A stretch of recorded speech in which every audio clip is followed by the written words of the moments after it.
In our first story, the National Security and its operatives, they've uncovered a huge quantity of sodium cyanide in a residential facility during a special operation in KUMASI, the Ashanti regional capital. The chemical is suspected to be used by small-scale and illegal miners, though only large-scale mining firms are permitted to apply the toxic chemical in the operations. We'll bring you a report by Kwesi Deborah.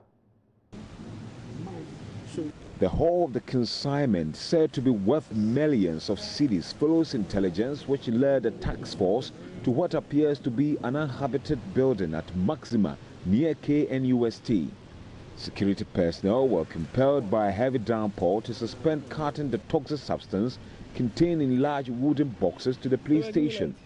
Security sources say an unnamed owner of the house has been invited for questioning after a suspected associate allegedly attempted to bribe the task force. At the time of filing this report, at about 10 p.m., armed personnel had been deployed to mount surveillance at the scene. Names of Ghanaian and Chinese nationals are already popping up in connection with the haul. And we'll bring you more updates on this subject on the show. But the Ministry of Education has hinted a revision of distance learning education platforms for teachers to address failing academic standards. The Sector Minister, Dr. Matthew Opoku-Prempeh, observes there is little or no change in the output of teachers after pursuing higher education through distance learning. He was reacting to concerns by experts at a stakeholders forum in KUMASI. Distance learning has, in the last few decades, provided opportunity to train more professional teachers for all levels of education. The Ghana Education Service requires teachers in rural and urban areas to serve between 2 to 4 years before upgrading. Officials, however, say many teachers proceed to upgrade in some instances after just a year, despite sanctions of delayed promotion. GES says the practice has had negative impact on teaching and learning. Felicia Ejebia Okai is Municipal Director for Gov't South in the Greater Accra region. When you talk of teacher absenteeism, it's not that the teacher is at home and is not coming to the class. It's because the teacher is on distance learning or on a sandwich program. And most of them, the courses they do does not help. What I think is you should do something that will help your teaching. So if you're a maths teacher, you go for further studies. You go and do something that will help your teaching in mathematics.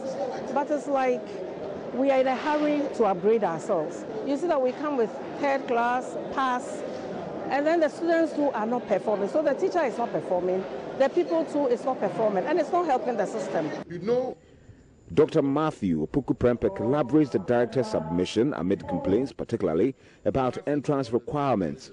Dr. Opoku-Prempeh believes revision of the program will restore sanity.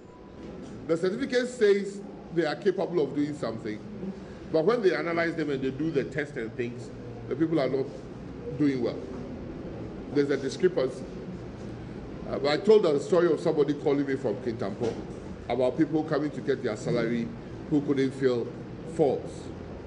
It looks like it's a bigger problem because we have received complaints where some entrance requirement into the long distance education doesn't meet the standard for which they should get. The fourth thing is that the long distance education model was started by government to upgrade or train teachers or pupil teachers in the classroom. It was given to Cape Coast to run. Now it's available for everybody. So what are the entrance requirements? So it looks like we have to pause. And I got a report yesterday from a member of the select committee who wants to start hearings on that particular issue. Reporting for Joy News, Kwesi Deborah.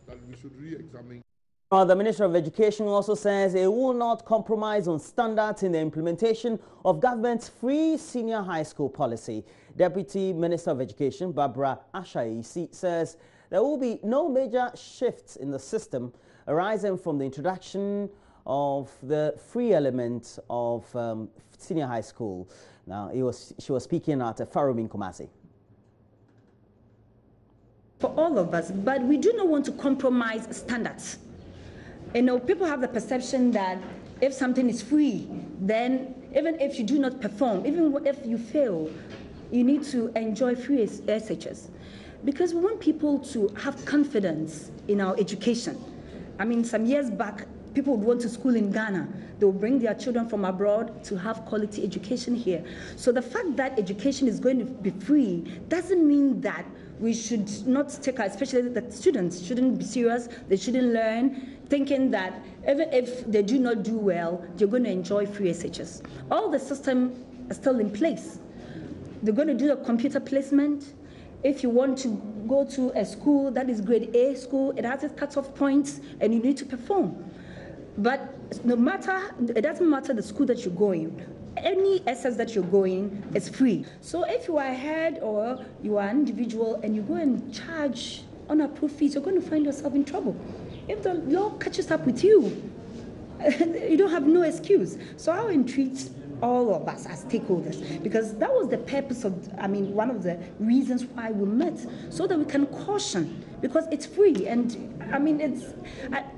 we should be, excuse me to say, disciplined to follow simple rules and regulations, so that we do not find ourselves in trouble.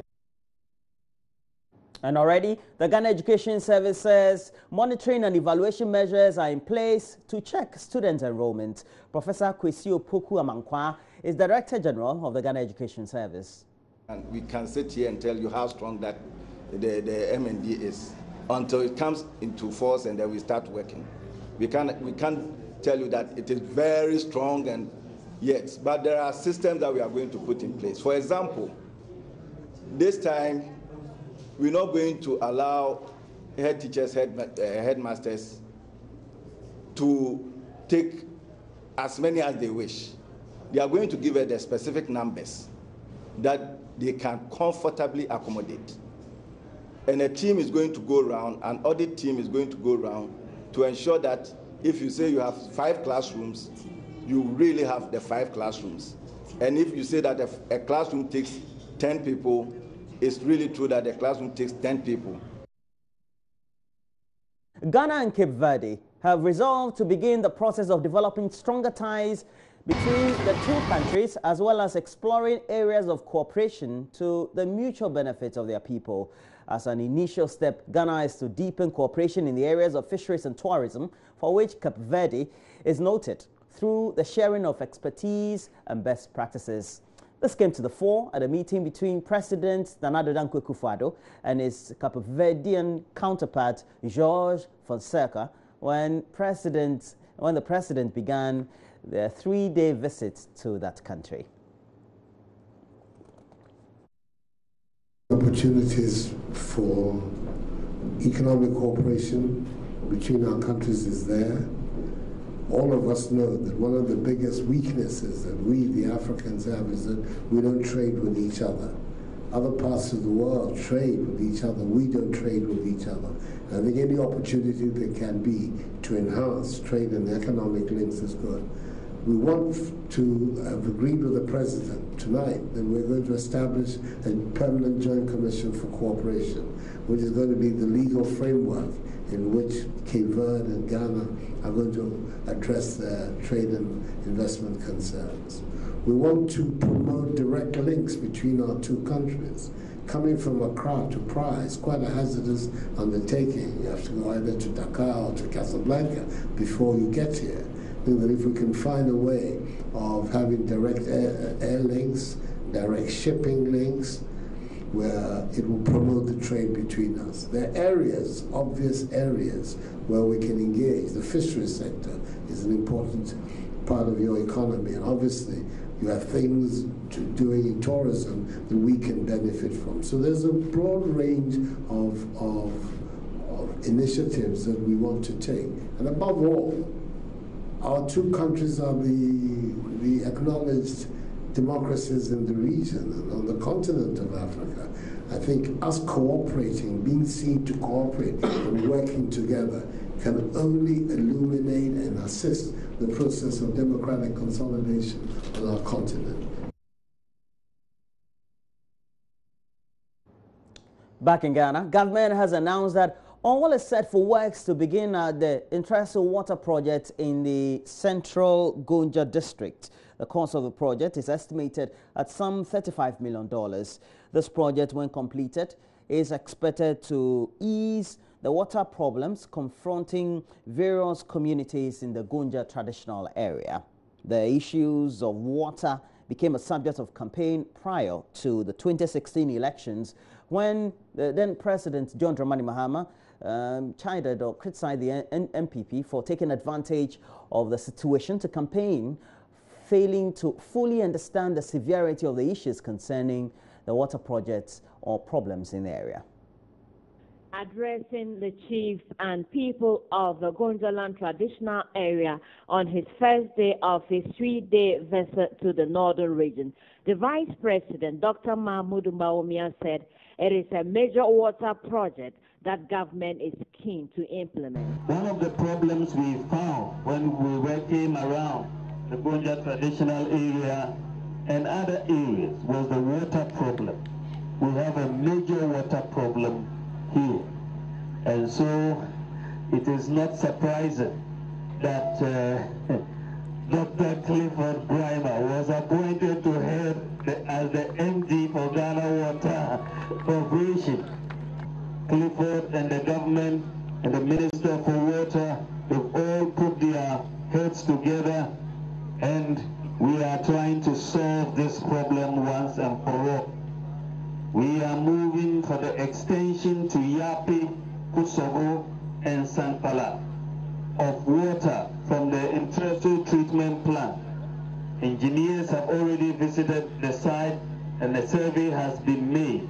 What is very, very interesting is that the water plant at Ntereso is only used by up to only 8% capacity, just 8%. Vice President Dr. Mahmoud Bawumia, however, lamented about the recent potential conflicts, especially in chieftaincy matters in the Gonja traditional area. We need peace. We need peace and we need peace. Without peace, there's very little that we can do. Gonja traditional area historically has been one of the most peaceful areas in the north. However, recently we keep hearing of potential conflicts, especially in the area of chieftaincy. We want to plead that we all should respect the ultimate authority and supremacy of the Yebonwura as far as Gonja Traditional Council matters are concerned. And that's it for the news this morning. We have a lot more news. We'll be reviewing the newspapers and we'll be looking at what has been featured on the various online portals. Of course, first we have to look at myjoyonline.com. It's a foremost website or internet solution base for news. We'll have to take a break. When we come back, we'll do all that. Just stay on.